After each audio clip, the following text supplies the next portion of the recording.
Mucho tiempo atrás, cuando todavía no existía nada, Meme Wenunghi, el abuelito creador, comenzó a hacer las cosas que ahora vemos.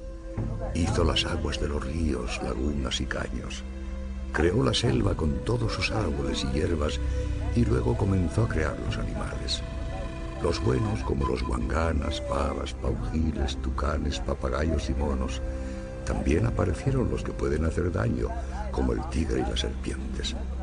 Después de esto, se vieron en las aguas pescados, lagartos y charapas. Y cuando el jaguar nos parió, aparecimos nosotros, los Waorani. Wenunghi es como nosotros, tiene vida y piensa, como si tuviera sangre. Como una persona, la tierra respira y el agua la recorre como la sangre a nosotros. Si amamos la tierra, es porque está llena de vida. Si da vida, es porque la tiene, tanto que los animales suelen andar por ahí gritando de alegría. La tierra sostiene plantas y animales. Cuanto más la cuidemos, más vida tendrá, y ella se alegra o entristece según nuestro trato.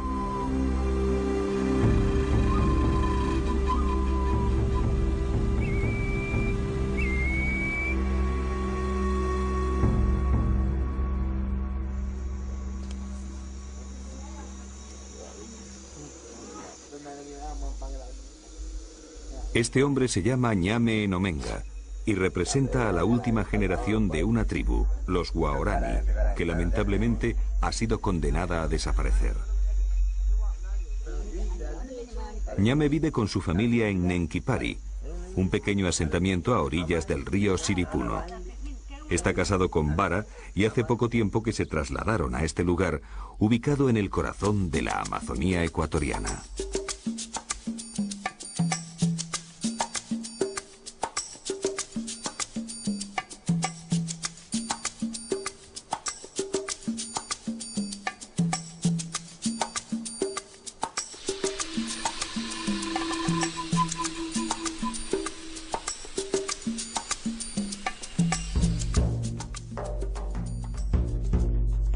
Los Waorani son un pueblo de tan solo 1.500 miembros y, sin embargo, su notoriedad y significado han estado, al menos desde hace un siglo, muy por encima de su censo numérico. Hasta hace apenas 30 años han tenido para sus vecinos características más fantasmales que humanas, llegando a dominar una extensión de selva de unos 20.000 kilómetros cuadrados. Mantuvieron en jaque a pueblos mucho más numerosos, incluso a las todopoderosas compañías petroleras y al mismísimo gobierno nacional. Pese a todo esto, seguían siendo unos perfectos desconocidos. Los Waorani no tenían pasado, ni historia. Surgían como de la noche de los tiempos. La mayor parte de los Waorani se asientan en las selvas que forman el Parque Nacional de Yasuní. La reserva se encuentra ubicada en la parte oriental de Ecuador, en las provincias de Napo y Pastaza, ocupando 1 millón de hectáreas de bosque húmedo tropical de la cuenca amazónica ecuatoriana.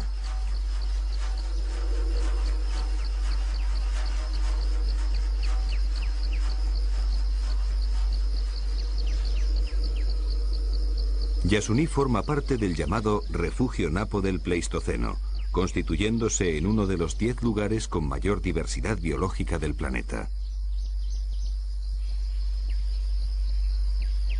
El ecosistema amazónico, y en especial su bosque lluvioso, es considerado uno de los hábitats vegetales y animales más ricos y complejos. Su característica más importante es la existencia de una prolífica flora y fauna, junto a extraordinarias variaciones de macro y microhábitats.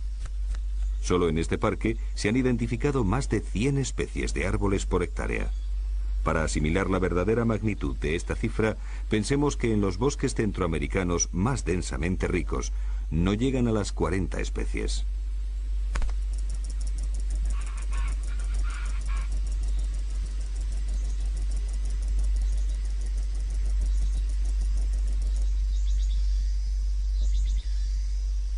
Pero es su gran diversidad animal lo que provocó que la UNESCO lo declarara en 1979 Reserva Mundial de la Biosfera. Las últimas investigaciones arrojan resultados espectaculares. Aquí viven más de 500 especies de aves, 62 especies de serpientes y más de 100 de anfibios, 43 de las cuales corresponden exclusivamente a ranas arborícolas. En cuanto a mamíferos, hay censadas 173 especies, aunque se estima que pueden ser más de 200, que corresponderían al 70% de toda la fauna de mamíferos del Ecuador.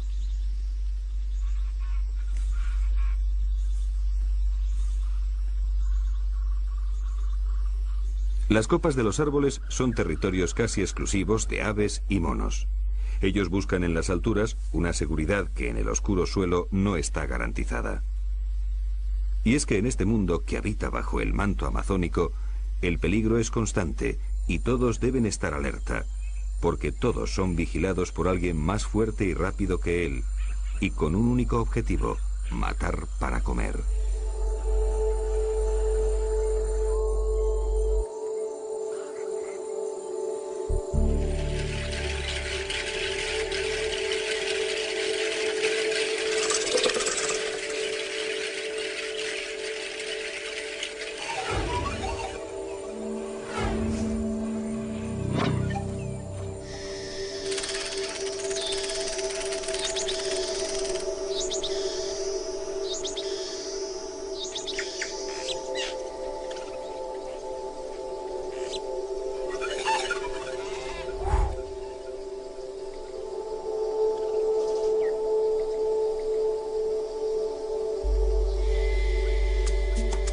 La Amazonía se ha convertido en un museo de la biología. El número de especies constituye de forma arrolladora el centro de la vida en la Tierra. De hecho, no existe ninguna colección de artefactos humanos que se acerquen ni de lejos al número de objetos diferentes que existe en una pluvisilva. Ninguna biblioteca o red de ordenadores podría contener la información almacenada en los cromosomas de los organismos que forman la selva tropical.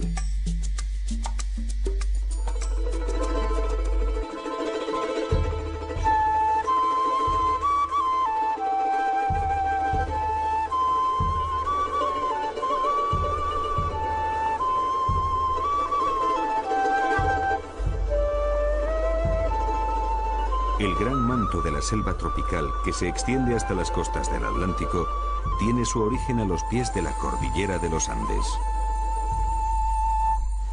Conforme la Tierra gana altura, la selva nublada va dejando paso al páramo y finalmente a la nieve y a los glaciares.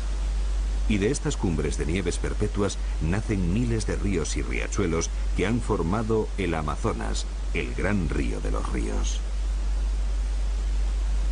Los Andes marcan una inmensa línea divisoria de aguas que cruza todo el continente sudamericano y que obliga a los ríos a dirigirse o bien al Atlántico o bien al Pacífico. Todos los que descienden hacia el Atlántico pasan a formar parte sin excepción del sistema amazónico, con mucho la mayor cuenca hidrográfica de la Tierra.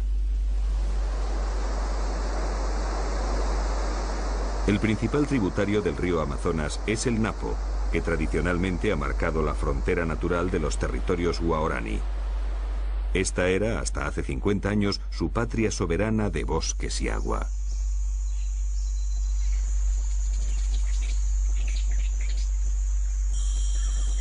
Aquí vivieron aislados y olvidados del tiempo durante siglos, dispersos en pequeños grupos o núcleos familiares.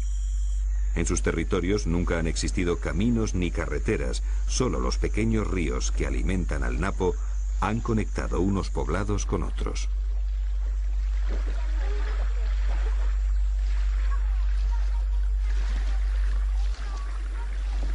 Estas vías fluviales han sido su única salida hacia el exterior. Pero los Guaraní no son buenos navegantes, por lo que nunca se aventuraron a realizar largos viajes y apenas tuvieron contactos con otras tribus. Nunca aprovecharon los ríos ni fabricaron canoas, consiguiéndolas por intercambio con tribus vecinas como los Shuar o los Quichuas. Las necesidades proteicas no las resuelven con los productos del agua, sino en el interior de los bosques, que es donde se encuentran los grandes mamíferos.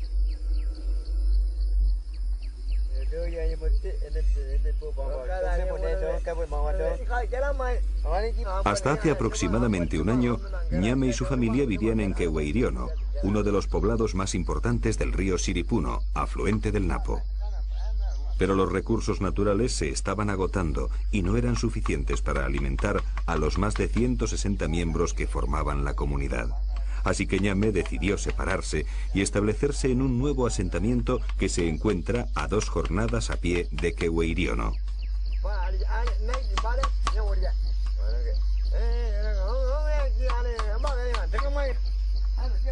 Él, su hijo Gaya y su hermano Ue van a salir de caza.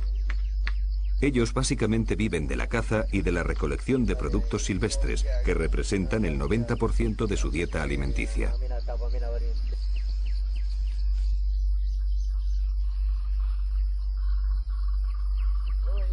En el interior de la choza preparan sus armas. Mientras Gaya se encarga de reparar y armar las bodoqueras o cerbatanas, Ue fabrica los dardos con caña de bambú.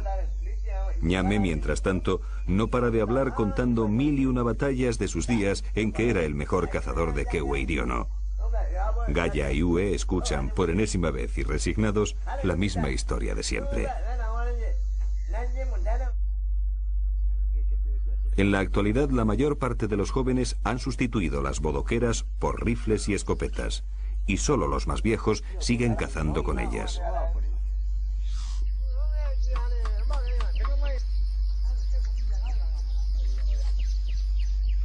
Una vez que Ue ha acabado de fabricar los dardos, se sienta cerca del fuego y comienza a impregnarlos de curare.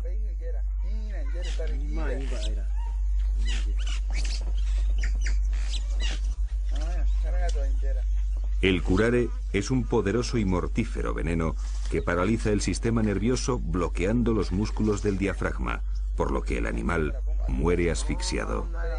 Lo utilizan numerosos grupos étnicos del Amazonas y cada tribu posee su fórmula secreta de preparación. Algunos usan como base venenos de ranas y serpientes, aunque los guaorani lo hacen con la raíz del maracuré, una planta fuertemente tóxica.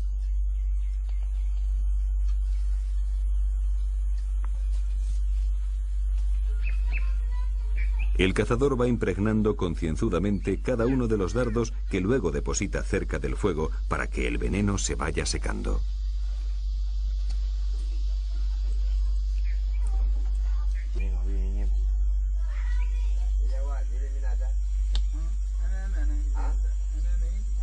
El siguiente paso es colocar en cada flecha una bola de algodón que tapone la bodoquera para que al soplar el dardo salga con fuerza y velocidad.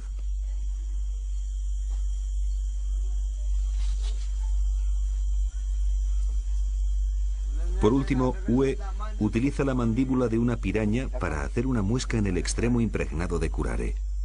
Cuando éstas se clavan en un mono, su primera reacción es intentar sacársela, por lo que con la muesca, la punta del dardo se partirá y permanecerá en el interior del animal.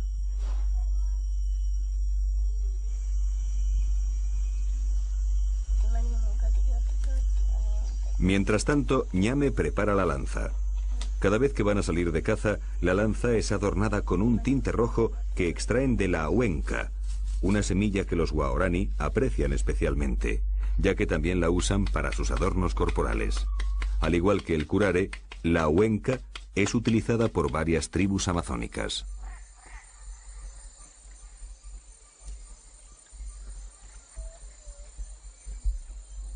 Los materiales para la caza están preparados. Solo queda comprobar que las bodoqueras no estén obstruidas ni dobladas. Ue sale de la choza y elige como diana el tronco de un árbol situado a unos 20 metros de distancia. Disparar con las cerbatanas es el pasatiempo preferido por los guaorani, que continuamente hacen apuestas para ver quién es el que mejor puntería tiene.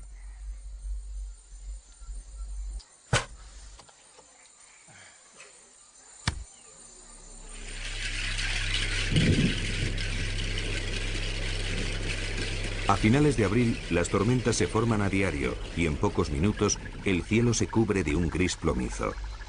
Es época de lluvias y no hay un lugar en la Tierra donde llueva con tanta fuerza como lo hace en el Amazonas.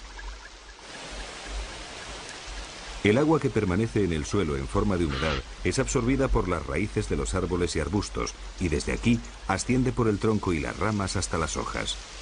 Durante las horas diurnas, el agua se evapora de la superficie hacia la atmósfera en un proceso que se conoce como evapotranspiración. Se ha estimado que más de la mitad de la lluvia que cae en la cuenca del río Amazonas vuelve a la atmósfera a través del follaje de los árboles.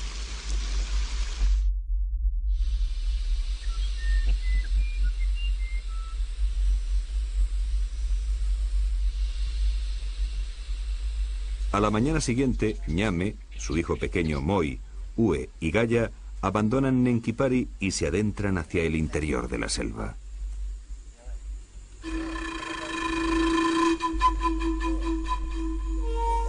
El color de su piel es el mejor camuflaje dentro del bosque. Incluso Gaya y Moi se quitan sus ropas occidentales cuando salen de caza. A ellos les da vergüenza ir desnudos porque lo ven como un símbolo salvaje, aunque respetan que su padre y su tío solo utilicen como vestimenta el come, un cordón alrededor de la cintura que les sujeta el pene contra la barriga.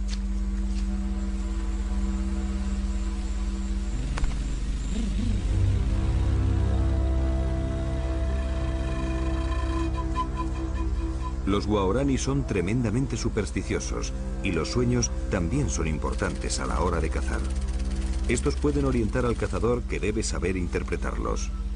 Soñar con enamorarse o ver a una mujer son señales de buena suerte, mientras que soñar con personas muertas es señal de peligro. Para evitar la mala suerte, se debe partir de cacería 2 días después del mal sueño. Pero si han tenido uno bueno, entonces deben salir inmediatamente.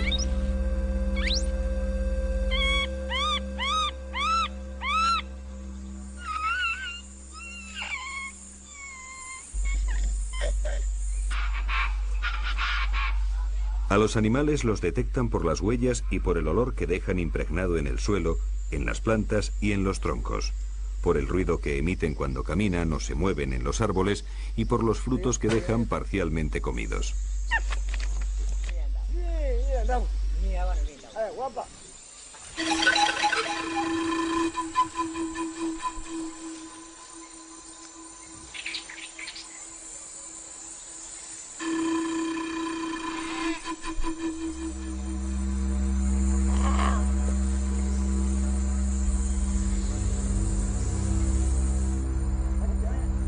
Ue ha visto saltar a un mono e imita sus sonidos para que éste responda y pueda localizarlo.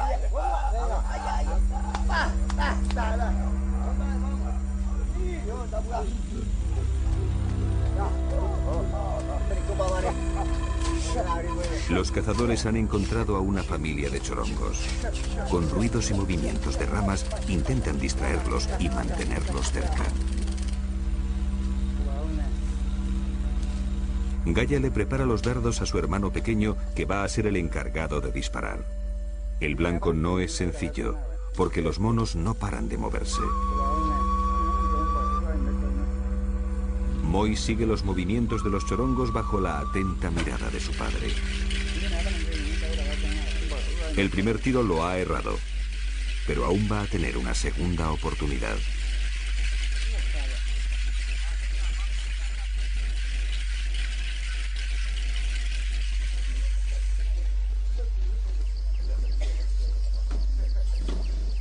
Mientras los 4 cazadores siguen intentando abatir algún mono, las mujeres permanecen en el poblado al cuidado de los pequeños y con las faenas del hogar.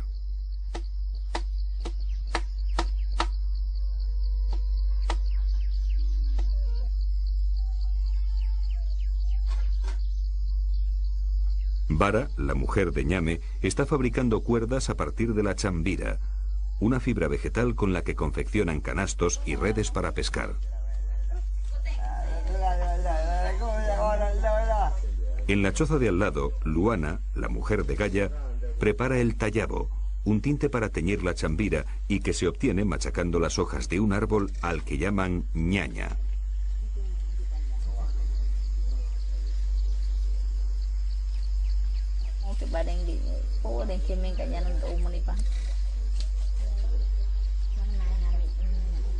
El tallabo, al igual que la huenca, también lo utilizan para pintarse el cuerpo, en especial las mujeres.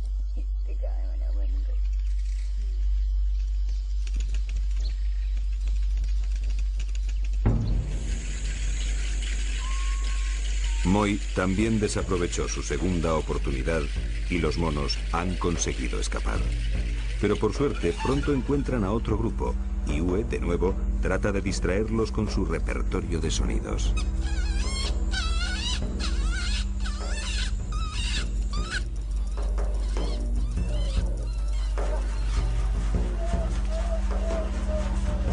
Ahora sí que hay que asegurar el tiro.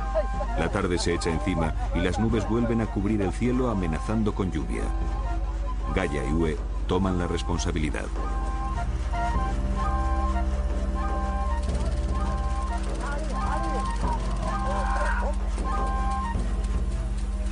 Cuando los Waorani tienen a una presa cerca, comienzan a moverse frenéticamente imitando los movimientos del animal, donde llegan a alcanzar una gran excitación.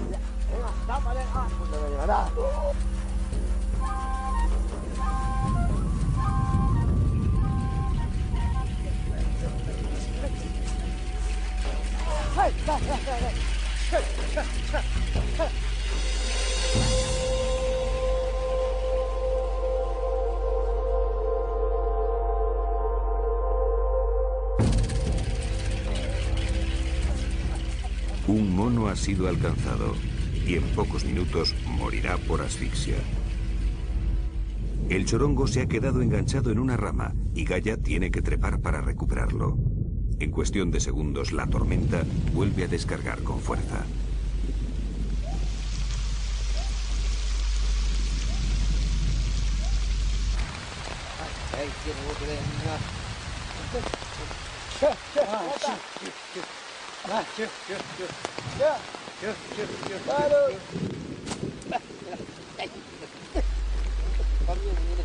Gaia le lanza el mono a Uwe, quien rápidamente lo prepara para su transporte.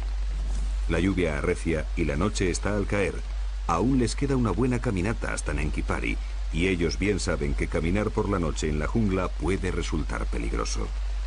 Los Waorani consideran que el mejor momento para volver a casa es cuando las cigarras emiten sus ruidos al atardecer.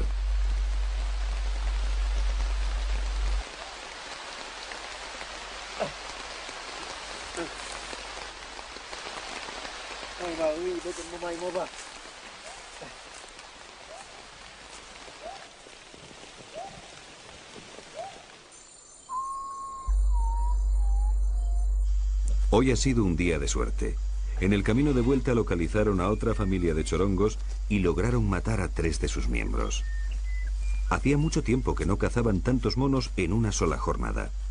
Desde que los jóvenes cazan con escopetas, los animales se han trasladado a lugares remotos y de difícil acceso.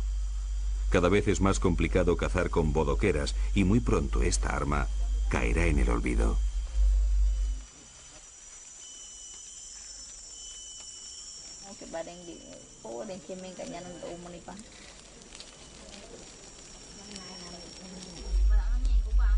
Cuando los cazadores llegan al poblado, tiran la caza al suelo, que pasa a ser propiedad de sus esposas. Los Waorani nunca guardan la carne ni saben conservarla. En cuanto esté preparada, la comerán hasta dejar los huesos limpios, aunque luego tengan que pasar varios días sin probar bocado. Las experiencias de caza inspiran muchas narraciones y conversaciones. Un cazador, cuando regresa de una cacería, es sujeto de examen por parte de toda la comunidad, y su éxito o fracaso pronto se hace de dominio público.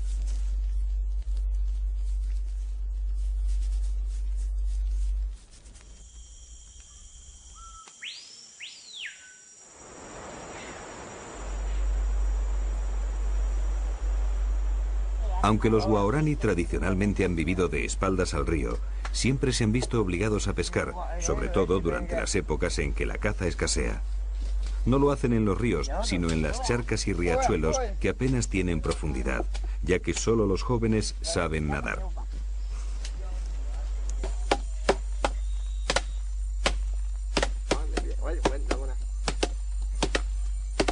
La técnica que utilizan es sencilla, pero muy productiva. envenenar momentáneamente el agua. Para ello deben encontrar barbasco, una liana silvestre y no muy abundante que contiene unas sustancias tóxicas que eliminan el oxígeno del agua sin causar daño alguno al medio ambiente.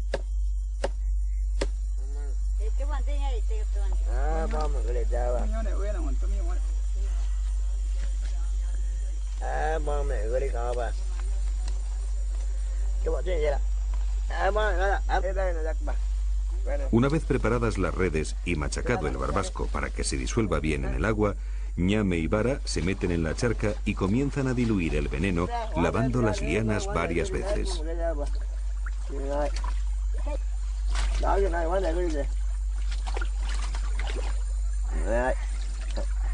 En pocos minutos, en lo que parecía una charca inmunda y sin vida, aparecen los pececillos. El matrimonio los va recogiendo cuidadosamente y almacenándolos en una hoja de banano.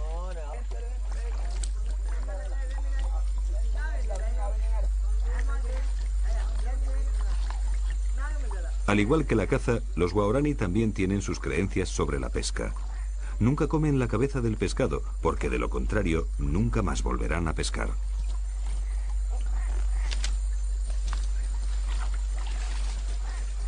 La pesca, particularmente realizada en las charcas y riachuelos tan ricos en nutrientes y que transportan partículas aluviales de las pendientes andinas, es una fuente de proteínas segura, pero ninguna sociedad amazónica basa la mayor parte de su subsistencia en el pescado.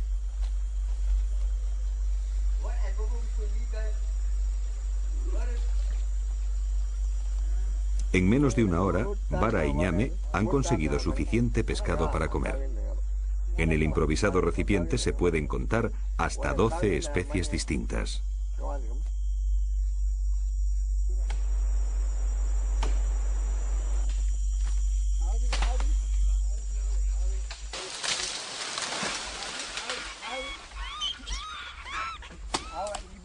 Mientras tanto, Ue y Kaya cortan árboles. Tradicionalmente estas talas se hacían para crear chacras o campos de cultivos, pero desde hace varios años los guaraní han encontrado en la madera una buena fuente de ingresos vendiéndola a los madereros colombianos.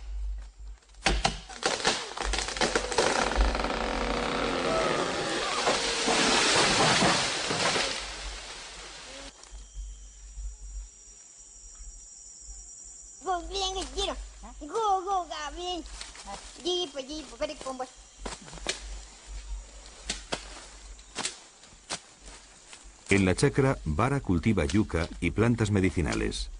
La yuca es un tubérculo tan eficiente en términos de calorías potenciales que sus únicas alternativas en todo el mundo son el llantén y el arroz.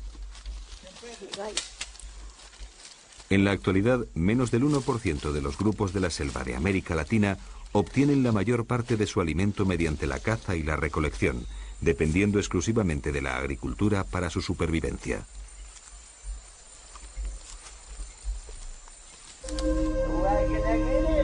Antes, nuestra vida en la selva era una especie de inocente devenir, alejados de la civilización, del progreso y del desarrollo, hasta que llegaron los caucheros, los misioneros, las compañías petroleras y los colonos, personajes ajenos a nuestra selva, que nos quitaron la tranquilidad y nos volvieron agresivos frente a toda persona extraña.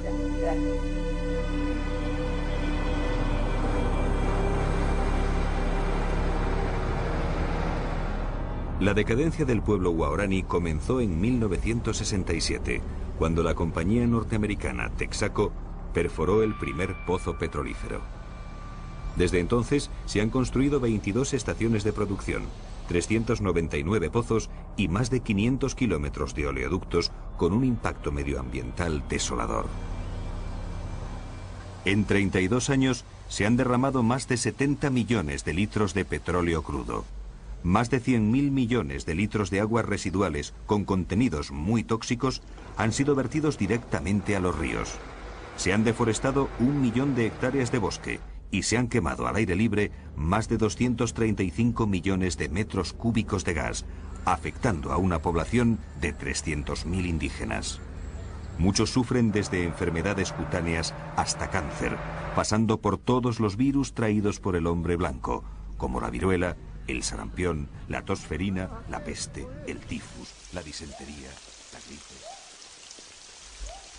Rocío Alarcón es una etnobotánica que lleva varios años luchando por los intereses de las tribus indígenas. Obviamente, atrás de las compañías petroleras, atrás de las compañías madereras, hay grupos humanos de este país que buscan nuevas alternativas y que vienen a colonizar estas tierras. Entonces, y las leyes, el Estado, con su lentitud en la toma de decisión o leyes contradictorias, ha provocado que los guaraníes pierdan cada día más tierra y pierdan cada día su hábitat y por consiguiente su conocimiento. La red de puentes y carreteras creada por las multinacionales hizo accesible un territorio hasta entonces inexpugnable.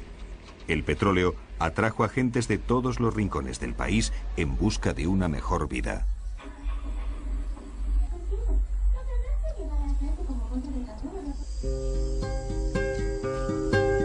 Davo es el hijo mayor de Ñame y Vara, pero hace muchos años que no sabe nada de ellos. Él decidió, junto a su mujer, abandonar la selva atraído por el dinero y las petroleras. Todavía no ha conseguido adaptarse a esta nueva vida y se siente perdido entre dos mundos. Su único refugio es el alcohol.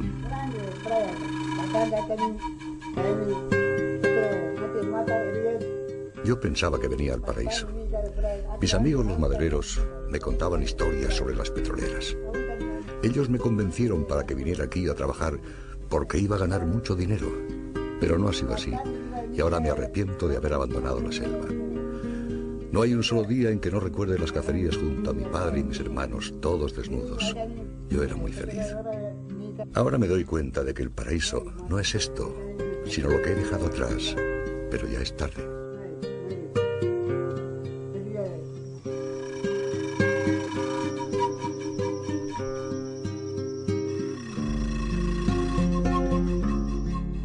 Davo no es el único guaraní que ha dejado la selva.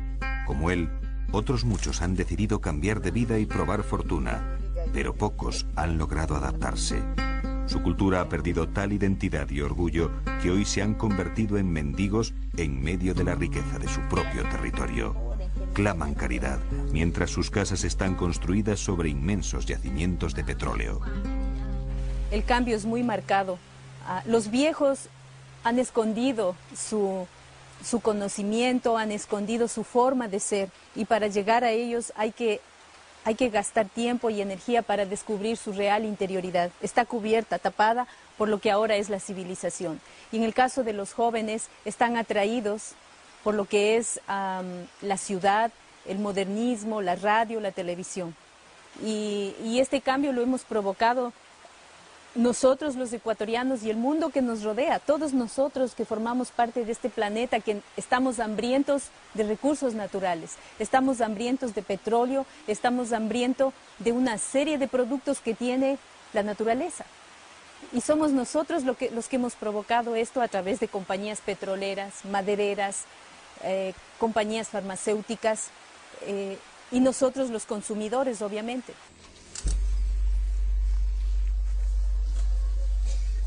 Los mayores se han resignado, pero ¿qué futuro les espera a las nuevas generaciones? Creo que los guaraníes están todavía a tiempo para que podamos desarrollar una estrategia de protección en dos líneas.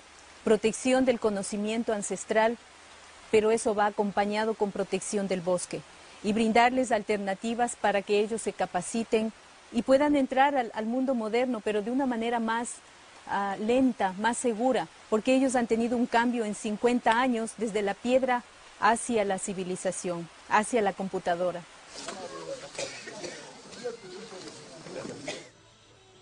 A muchas jóvenes indígenas no les queda otra salida que trabajar en los numerosos burdeles ubicados a las afueras de Coca, la ciudad más cercana a los territorios guaraní.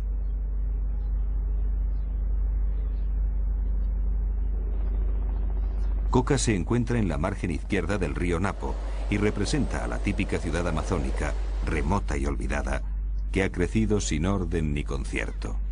A simple vista parece una ciudad pobre, pero nada más lejos de la realidad. Aquí el dinero corre como un reguero de pólvora. Prostíbulos, cantinas, salas de juego, hoteles y restaurantes se alimentan de los petroleros que pasan varios meses recluidos en el interior de la selva. A esto hay que añadir a los madereros, mineros y a los numerosos militares que protegen las plantas petrolíferas. Para venir a Coca se venía solo por río. No había otra vía de acceso. Teníamos que salir de Quito a Ambato, de Ambato a Baños, Puyo, Tena, Misaguallí. De ahí cogíamos la canoa y veníamos a Coca. Salíamos aproximadamente 11 de la mañana y llegábamos 4 o 5 de la tarde a Coca. Era la única vía. Entonces, en veces no alcanzábamos a llegar a Coca, nos tocaba dormir en algún punto de la ribera, en alguna casa de algún colono.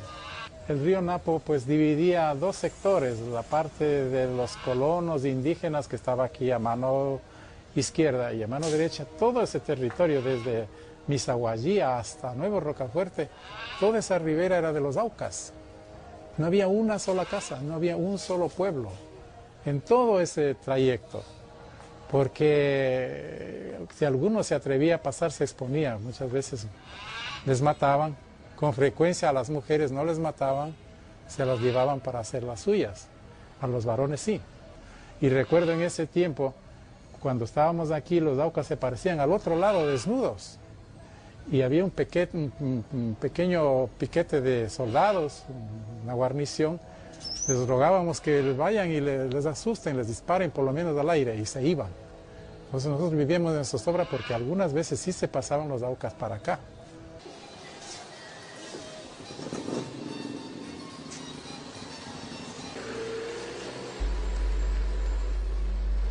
Coca es también el centro de distribución de las sustancias que necesitan los narcos para la elaboración de la cocaína y lugar de descanso de las FARC, la guerrilla colombiana que tiene su cuartel general al otro lado de la frontera.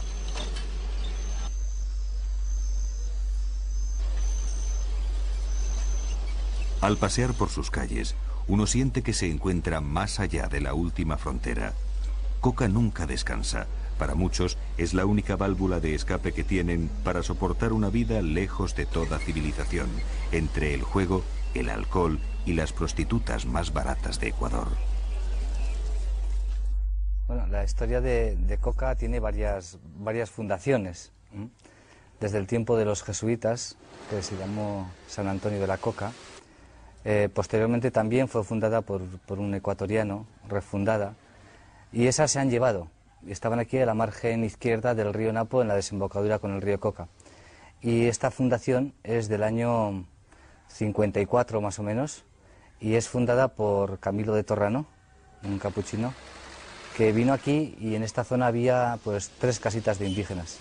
Es ahí cuando se da la última fundación, hacia el año 54-56 por ahí. Pues en torno a la misión comienzan algunas cositas, pues la misión tiene la escuelita, tiene un dispensario y en torno a la misión se va concentrando un poquito la gente, pero Coca cuando se hace de verdad, o sea un poquito más grande, es cuando llega el petróleo.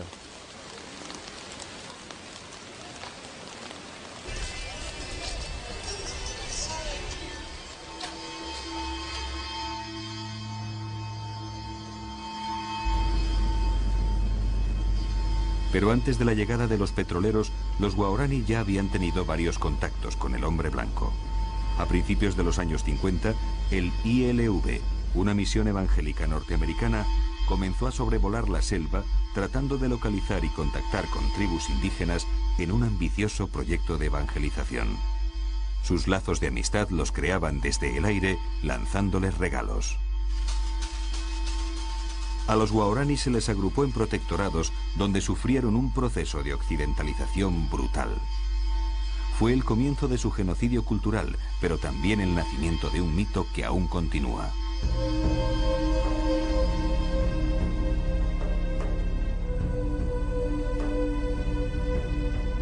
Un grupo de unos 50 guaraní decidieron seguir siendo libres, adentrándose aún más en la selva.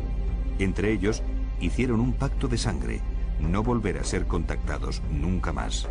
Su jefe se llamaba Taga y en honor a él se autodenominaron Tagaeri. Los Tagaeri ocuparon una extensión de selva muy rica en petróleo y pronto se vieron obligados a luchar contra las petroleras. Para evitar un baño de sangre, Alejandro Lavaca, un misionero capuchino español, decide arriesgar su vida y contacta con los Tagaeri para buscar una solución al conflicto. El 21 de julio de 1987, el misionero y la religiosa Inés Arango morían acribillados a lanzazos por los Tagaeri. Alejandro quiere acercarse porque ve venir el peligro sobre la selva, es decir, hasta entonces la selva es una selva muy aislada, nuestra zona, no había prácticamente blancos, el 95% de la gente era indígena, el 5% era blanco, pero él ya sabía que iba a haber petróleo, la carretera llega al Coca en el año 70 y con la carretera todas las arterias petroleras y la selva ahí queda inerme ya, ¿no? Es decir, la selva era inconquistable para la técnica ecuatoriana, pero la técnica petrolera la pone al alcance de la gente, ¿no? Aunque él tenía un contrato con el Estado, con la petrolera, con CEPE en aquel momento, que era la estatal, para hacer un contacto, él ponía tales condiciones, lo difería de tal forma que los petroleros decidieron tomar unas medidas sustitutorias, ¿no? Y paralelas, y entonces tomaron un señor que se llamó el doctor Vela, con un grupo de gente armada que limpiaba la selva, es decir, porque le parecía que la actitud del obispo era una actitud, digamos, poco combativa, ¿no? Alejandro y nosotros lo que hemos querido es que no hubiera exploración petrolera en esa zona, ¿no? Pero si eso no se puede evitar, ¿qué es lo que le pasó a Alejandro? Bueno, al final él dijo, mira, yo soy un obispo, yo soy un misionero y este es mi oficio, ¿no? Yo no tengo que impedir que la gente se mate, ¿no? La noche anterior, cuando ya decidió entrar, reunió a algunos compañeros a decirles que iba a entrar al día siguiente donde los Tagaeri. Él era perfectamente consciente del peligro porque, bueno, era un hombre muy experto, había estado muchas veces y sabía lo que podía pasar. Él pidió que le acompañara a Inés, ¿no? Que era una religiosa colombiana, capuchina, que era una mujer muy valerosa que le había acompañado a él en muchos viajes a los Guaraní y que había dado muchas pruebas de valor, ¿no? Los Guaraní tenían dentro de una selva inmensa, tenían como dos huequitos en esa selva, ¿no? En un huequito estaba una casa ya muy vieja y después a unos 300 metros había una chacra, es decir, una huerta de yuca, también con los árboles, con los troncos de árboles cortados un poco alto. El helicóptero no se podía posar y ellos tenían que lanzarse desde una piola, desde unos 3-4 metros. Cuando ellos llegaron allí, ahí había unos jóvenes Guaraní, unos muchachos jóvenes, que al ver al helicóptero se retiraron a la selva. Entonces el helicóptero bajó un poco hasta unos 3-4 metros y ellos se descolgaron.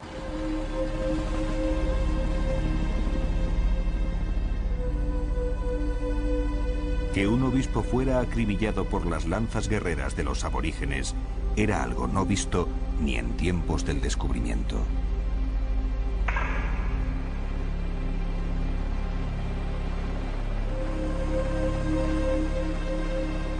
Los hechos son que ellos se habían quedado en la chacra, los hechos son con testigos que ellos estaban junto a unos muchachos Guaraní y los hechos son que encontramos sus cuerpos ya no en la chacra, sino en la casa, por lo tanto no les han matado ahí. En la casa Alejandro está a unos 15 metros de la puerta de la casa y Inés está clavada junto a la puerta de la casa, ¿no? Varios años después, uno de los amigos nuestros, de los Guaraní amigos nuestros, se llamaba Babé, en una de las incursiones que hizo hacia la tierra de los Tagaeri, capturó en el monte, es decir, él se acercaba a las casas Tagaeri y en una chacra en el monte vio 3 mujeres. De las 3 mujeres pudo capturar una, él y su grupo. Fui a su casa y bueno, pues allí vi efectivamente a una niña Tagaeri que se llamaba Omatuki. De Omatuki tenemos una versión de la muerte de Alejandro e Inés que yo personalmente creo que en sus términos generales es exacta, porque primero porque la niña no podía inventar algunas de las palabras que decía si no las hubiera visto, ¿no? Y segundo porque algunas de sus descripciones coincidían exactamente con el lugar donde hallamos los cuerpos, etcétera, ¿no? Bien, según ellas lo que ocurrió fue lo siguiente: cuando los muchachos guaraníes llegaron a la casa acompañando a los 2 blancos, la primera reacción fue de estupor. Entonces, para ellos fue sin duda inaudito ver que aquel que estaba más allá de la frontera y que además era un caníbal conocía su lengua. Tuvieron conversaciones, parece que al principio de lejos, luego se acercaron. Bien, el caso es que llegaron a una relación amistosa, debieron pasar varias horas y estaban prácticamente, según la niña, preparándose para irse, ¿no? Cuando en este momento aparecen en el grupo unos viejos, los mayores del grupo, que han estado cazando todo el día. Se armó una verdadera discusión en el grupo. Las mujeres decían, no, ya no queremos vivir más así, ¿no? Estos van a volver donde los blancos, les van a decir que no nos maten más, que no nos ataquen más, etcétera, nos van a traer regalos, bueno. Los jóvenes, que seguramente, como siempre ocurre, aparecieron callados, y estos hombres mayores que empezaron a decir a su grupo lo que tenían que hacer. Lo que fue para mí más significativo, en la canción que dicen que cantan ahí, como suelen hacerlo, una canción que cantan antes y después de las muertes, se repite, ¿no?, esto, ¿no? Somos guerreros, somos tigres, somos cazadores, nosotros matamos, ¿no? Es una estrofa que se repite. Y después llega la segunda estrofa que dice, ellos han matado a nuestro hermano mayor, ellos han matado a nuestro jefe, nosotros debemos vengar su muerte, ¿no? Ellos nos han dejado sin líder, nos han dejado sin hermano, nosotros debemos vengar eso para ser guaraníes, ¿no? Había varios hombres con lanzas en la mano y por fin uno de ellos, que estaba detrás de Alejandro, que estaba frente a Alejandro, le atravesó con una lanza todo el cuerpo. Cuando mi compañero José Miguel rescató el cuerpo, tenía al menos 15 lanzas o 16 lanzas clavadas en el suelo, verticales, ¿no? Y tenía, pues no sé, 80 o 90 heridas, ¿no? Después de rogarle mucho para que no la mataran, Inés se escondió un poquito más allá, y cuando regresaron ya seguramente unos minutos más tarde de matarlo, regresaron a la casa, a mirar hacia la casa, se encontraron con que la mujer no existía y preguntaron dónde está la mujer, qué ha pasado con ella. Las mujeres le contestaron, no le matéis, dejadla en paz, se ha metido en la selva, etc. Y el grupo, como siempre hace una vez que ha causado una muerte ahí, huye. Y parece que cuando están recogiendo las cosas para huir, es cuando llega Inés de la selva, llorando, dice la muchacha, y entonces un joven se acercó y dijo, yo no he matado a ningún Cobori, a ningún Kenwen, y le atravesó todo el cuerpo, ¿no?, que estaba en cuclillas, le atravesó con una lanza, ¿no?, y la clavó en el suelo. Para mí es evidente que Alejandro en realidad sufrió un sacrificio ritual, ¿no?, que pagó las culpas de otros, como muchas veces ocurre en la vida, y le metieron en un terreno, a mi parecer, minado, que él no conocía suficientemente, porque las compañías nunca nos dicen toda la verdad, ¿no? Y le explotó una mina bajo los pies que seguramente ni siquiera él, que tenía experiencia, había calculado suficientemente.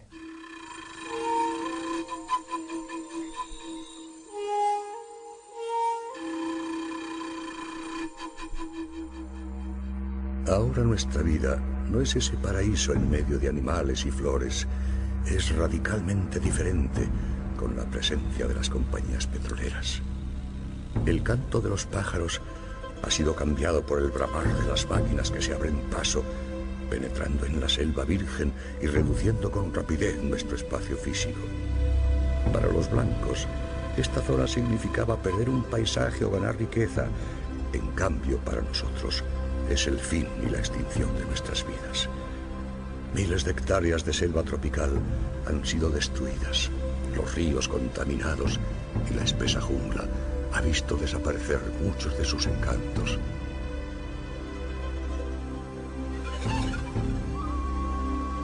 Si tan solo pudieran dejarnos vivir de la manera que hasta ahora lo hemos hecho, nos encargaríamos de seguir siendo los pilares entre el cielo y la tierra.